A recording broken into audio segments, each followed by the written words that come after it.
Hello and welcome to a very special presentation. Behind me, yep, it's Royal Randwick, and won't it be very much royal in a few months' time when we're back here racing over the Autumn Carnival. Hope you enjoy it. We're at Royal Randwick. It's a realisation of a long-term vision for Randwick, Richie, and it's not a band-aid solution. It's something that needs to last for 50 years to really set Sydney on the platform for growth and sustainability, and I'm delighted that we've come this far, but I'll be even more delighted when it's finished and we can show it off to the world. We've been master planning at Randwick since I really started. I've been here for 8 years now, and master planning's been going on for at least 5 or 6 of those years, but it wasn't until someone with the development expertise and the know-how of John Cornish grabbed it by the scruff of the neck, actually things started to happen, was instrumental in the merger process with Ron Finnemore and the leadership at the Sydney Turf Club at the time, Billy Picken and Michael Kenny. And to get that result, to get the funding, to get the merger done, and then to appoint builders and actually get it out of the ground, it's been an enormous amount of hard work, but it's something we will look back on in years to come and say we're so very proud of the way we did it. I am extremely proud that this has evolved. I'm extremely mindful of the government's help, both governments, the previous one and this one now, carrying on with that. It's a collaborative effort and it's all on track. Yeah, when it starts to come out of the ground, you get a real feel for it. You know, up until then you're guessing a bit. But it'll happen very quickly, Richard. If we get another spate of this good weather, I could imagine in 6 or 8 weeks' time, you know, you might be looking at the whole shell finished. It's fantastic, you know, even as a developer slash builder, it's fantastic to see it actually developing on site from the plans that we started with. And the greater master plan that Darren and the chairman have discussed, you know, with the hotel and the like, happening in the background. The spectator precinct, once completed, is just going to be a fantastic facility that racing in particular, I think, can be proud of. I think the structure's due to be up within the next 8 weeks completely. From there, they'll start fitting out the floor plates themselves, and obviously we've already got a good start with the QE2 structure, which was the whole idea of maintaining that structure to give the builder an upfront start. Which is fantastic, again, given the weather circumstances that we've had. They've got an enclosed environment to be able to work in, so that's been beneficial. And from there, you'll see the facade arrive, so that's about to be put on a ship and shipped across. The steel's already arrived. So yeah, things will really start to develop, and I think when Carnival comes along in September, October, you'll really start to see what the structure's going to look like. It's such a huge, covers a huge space, so many workers, everything just seems to be on the go. It is. At the moment they've got about 220, 30, 40 odd here every day of the week, and here from very early to very late, and every little bit has to be put in the right hole. From the first time that the soil was turned, how long's that been till we stand here today? The contract was let in December last year, just before Christmas, so not the best start date, but early in the new year. So early January they set up on site, and a lot of procurement of all the bits and pieces and design has happened, and it's now actually coming together. Is everything going along the schedule you were expecting? Oh, things are ahead and things are behind, but as a matter of putting everything together, it is going generally according to plan, I guess. So yeah, moving in the right direction. I think in a broad sense we're about on time and we're on budget, especially with the building part of it.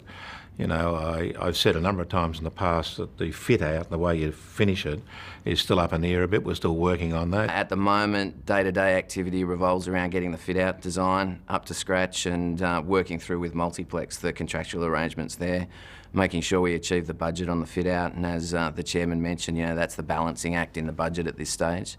So we're probably a couple of weeks off finalising that process, and then from there it's just monitoring the construction activity and going through the bits and pieces in resolving, you know, things like big screens, LED screen technology and the like, and just refining the fit-out design as we move through construction. They've started pouring the concrete, the steel work's starting to go up. Also saw the lift shafts? Yeah, so that's exciting to see the whole structure starting to develop upwards. The lift shafts are obviously the first part of that, and then the steel framing and the pouring. I know you say obviously, but I haven't built one of these before. Sorry mate, I forgot about that. Yeah, that's the start of most of construction projects, is getting the cores up. So that's what you're seeing at the moment, is the cores for the lifts. all the service risers and the escalator risers and the like. So that's happening for the paddock stand side of the footprint, and that will develop for the new owners pavilion around the Theatre of the Horse. So you'll start to see that happening over the next couple of weeks. It's a very tough job, both on the site, dealing with an old building, dealing with heritage issues, dealing with trees and water tables and all sorts of problems around, but Multiplex are getting hold of it and doing well. We just looked through the grandstand. From the uninitiated, I thought you'd have to knock down the grandstand, but you've kept certain parts of the old stature. It was a decision we made early, various reasons. It was a good structure. There was value in it to keep hold of it, but we've it's working quite well. It was a good decision, I think, in hindsight. So it'll be there for a long time. With the betting auditorium being brought down, you really see the expanse of the footprint of the Theatre of the Horse, and again the formations of that will be happening during Spring Carnival this year, so you'll really see it starting to take shape in that sense. It is what we said it was. It's theatre, and horses pop out of somewhere and up onto the theatre and pop down underneath buildings again and then pop out on the course proper. It really is out and out theatre. The idea with the Theatre of the Horse is people come in, look at the horses parade, see the absolute mystery of instructions from the trainer and the owner, people mounting up the confidence of the horse when the jockey gets on. They go through a tunnel and pop out on the track. And the idea of the mechanics of how we build it is that they go from the Theatre of the Horse to the ground plane of the new stand, and that's where the bookmaker's ring is. So it's all convenient. They can see the horse walk quickly inside. They have the main betting ring there. They can put their bet on, then traverse to the front of the track or up through the stands to watch the race. On level one, you've got some great member environments. You've got a chairman's club to attract the corporate dollar. And it's very important for the financial health of the club. Premium members dining, premium members bars. Level two, great environments for functions. So it's a function space that can be broken down from anything from about 1,200 to 200 to 100. And that'll be a great environment for sponsors, great environment for people who want to have a work function, or just a big group of people who want to get together on a race day. Level three, great viewing deck with the seating outdoors. Fantastic, again, brand driven, really solid, really well designed public facilities, so bars, restaurants, cafes, tiered dining, seating deck overlooking the stands and a smaller area for members. And then level four is a product that we're very close to finalising a deal, and I can't wait to take to market, but it's a new membership model that hasn't been on a racetrack before, and once we finalise the deal on that, we'll be taking it to market. And it's probably racing's first true attempt at a lifestyle type of membership. And once we conclude the deal on that, I'll be delighted to tell TVN viewers all about it. I could say to you the whole way that we've designed these buildings here at Randwick, so they're multifunctional. So there's ballrooms and there's all sorts of different events you can do, breakout areas.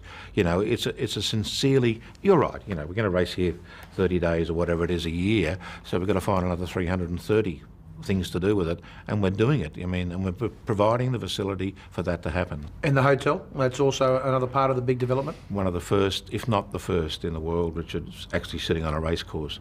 Now, to put this into perspective, you're sitting just past the finishing post, you've got 174 rooms, and they're that close to the race course. If you jumped off the balcony, you'd land on the race course. So it is just a terrific situation. I know one of your little babies has been the light rail.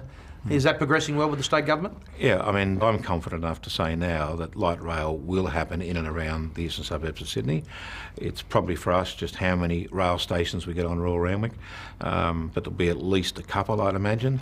And gee, that just changes the dynamics of coming and going, doesn't it? And not just us, by the way, but the football stadium, cricket ground, Fox Studios, all those places will benefit by this. Why Melbourne works so well is you can get a tram in the middle of Melbourne and go anywhere with greatest ease. Now, it's going to be the same thing here. It has two functions, Richard. It has the daytime, 5 days a week business function for people wanting to travel into a very congested city, and then on the weekend and sports orientated things and events around the city, around this part of the city, ease of transport there. Now, we've got two race meetings coming up here at Royal Randwick. Obviously, that slows things down a little bit to get things in order. Yeah, we've got to do, the builders have got to do a lot of temporary setup, and we're working with them.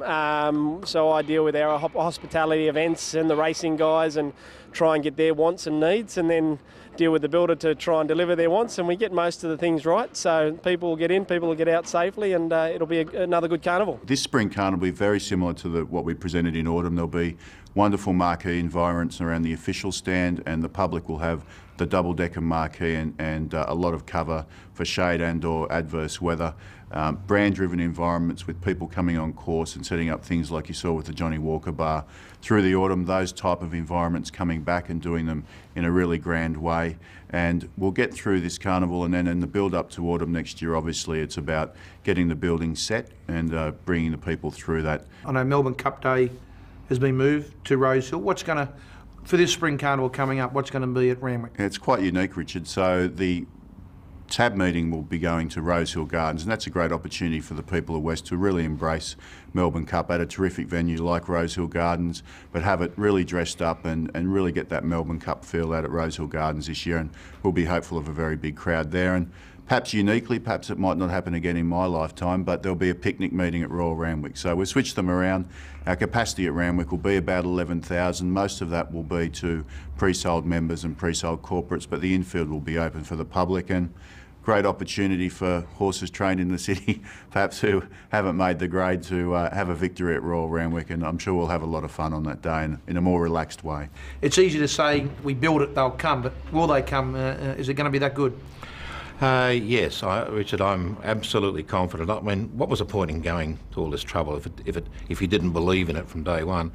And all the people here absolutely believe in this, the fit out, the way it's going to come together, what it offers, all different levels for all different people that want to come to races, but all brand new, a brand new approach to racing.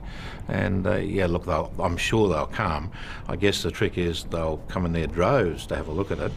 Then we've got to keep them. We've had over 9% growth from the membership of the previous two clubs to the new club, which has introduced over 3,000 new members. So we're very excited about that. We're over 14,000 members now for the first time in many years in Sydney racing. Our ambition is to really grow that to 20,000 and beyond. To do that, we need to get a lot of casual race goers and frequent race goers to take that step to investment.